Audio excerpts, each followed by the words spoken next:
সন্দেশখালীর মানুষদের ভুরি ভুরি অভিযোগ, আর সেই অভিযোগ শুনতেই সরকারি ক্যাম্প বৃহস্পতিবার পর্যন্ত সন্দেশখালীতে বিভিন্ন জায়গায় ক্যাম্প, এবং আজ সেই ক্যাম্পের দ্বিতীয় দিন। গতকালকেও সেই ক্যাম্প হয়েছে, আজ সেই ক্যাম্পের দ্বিতীয় দিন।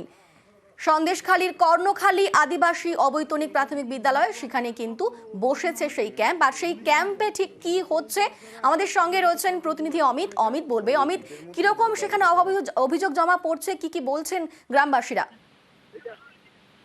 দেখো, আজকে এখনো পর্যন্ত সন্দেশখালী 2 নম্বর ব্লকের যে ক্যাম্পগুলি চলছে তাতে সবগুলো ক্যাম্প মিলিয়ে কোনো ক্যাম্পে 20টি, কোনো ক্যাম্পে 25টি, এইভাবে কিন্তু এখনো পর্যন্ত অভিযোগ এসছে। এবং কর্ণখালী নয়, দাসপাড়া ক্যাম্প চলছে, সর্দার পার্ক ক্যাম্প চলছে। সেক্ষেত্রে আজকে ভিডিও 2 নম্বর ব্লকের ভিডিও তিনি কিন্তু নিজেই সরজমিনে এলাকায় যাচ্ছেন, অর্থাৎ গ্রামে যাচ্ছেন, গ্রামের মানুষদের কাছে পৌঁছে যাচ্ছেন। কারণ কর্ণখালী গ্রামে সকালের দিকে যে ছবি, তাতে দু একজনের অভিযোগ আমরা সরাসরি আমাদের ক্যামেরায় পেয়েছিলাম, যাদের জমি দখলের যারা অভিযোগ করতে এসেছিলেন, কিন্তু তাদের মনে একটা আশঙ্কা থাকছে যে এর আগেও যখন তারা লিখিতভাবে অভিযোগ জানানোর জন্য গিয়েছিল, সেই অভিযোগ বিক্রি বা সেই অভিযোগ নেওয়া হয়েছিল না। আজ তারপরে তারা একটা আশঙ্কা করছেন, যদি আজকে অভিযোগ জানানো যায়, বাকি যে জমিটুকু আছে সেই জমিটুকু আবার দখল হয়ে যায়, এই একটা তাদের মধ্যে একটা আতঙ্ক বা আশঙ্কা কাজ করছে। তো আজকে ভিডিও নিজে এলাকায় বেরিয়েছেন, গ্রামে ঘুরছেন। কিছুক্ষণ আগে তিনি দাসপাড়ায়। অমিত, তুমি সঙ্গে থাকো। যারা অভিযোগ করছেন তারা ঠিক কি বলছেন আমরা শোনাবো একবার। আজকে 40 বছর কেনা হয়েছে, জমিটা দখলেও আছে।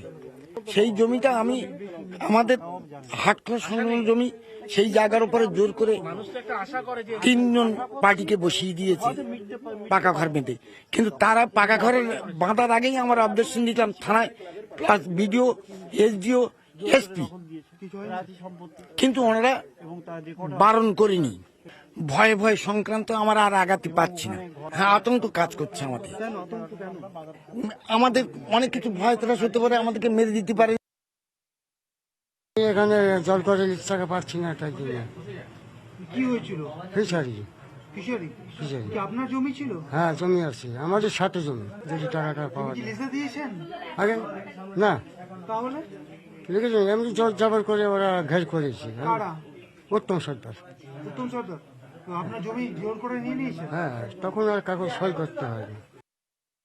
এখনো পর্যন্ত একটা অভিযোগ আমার কাছে আসেনি। বেশি রেকর্ড করার জন্য আসছে, দলিল রেকর্ড করার জন্যই আসছে। কেন এখানে কি জমির রেকর্ড এতদিন কি রেকর্ড হয়নি? সেটা হয়তো তারা আবেদন করেনি। জমি দখল নিয়ে নিয়েছে এরকম কোনো অভিযোগ আসেনি এখনো পর্যন্ত আমার কাছে, সকাল থেকে একটাও আসেনি। গতকালকে এসেছিল, অভিযোগ আসেনি, পাট্টা রেকর্ডের জন্য এসেছিল। এখনো পর্যন্ত আমাদের কাছে অভিযোগ জমা পড়েনি, তবে অনেকে এসছে, শুনে গেছে লিজ সংক্রান্ত বেশি জমি দখলের চেষ্টা, এইসব নিয়ে কিছু হয়েছে। তো ওনারা বলে গেছেন, এখনো লিখেছেন হয়তো, কিন্তু আমাদের কাছে এখনো জমা করে যাননি। জমা করলে তখন দেখবো ওটা।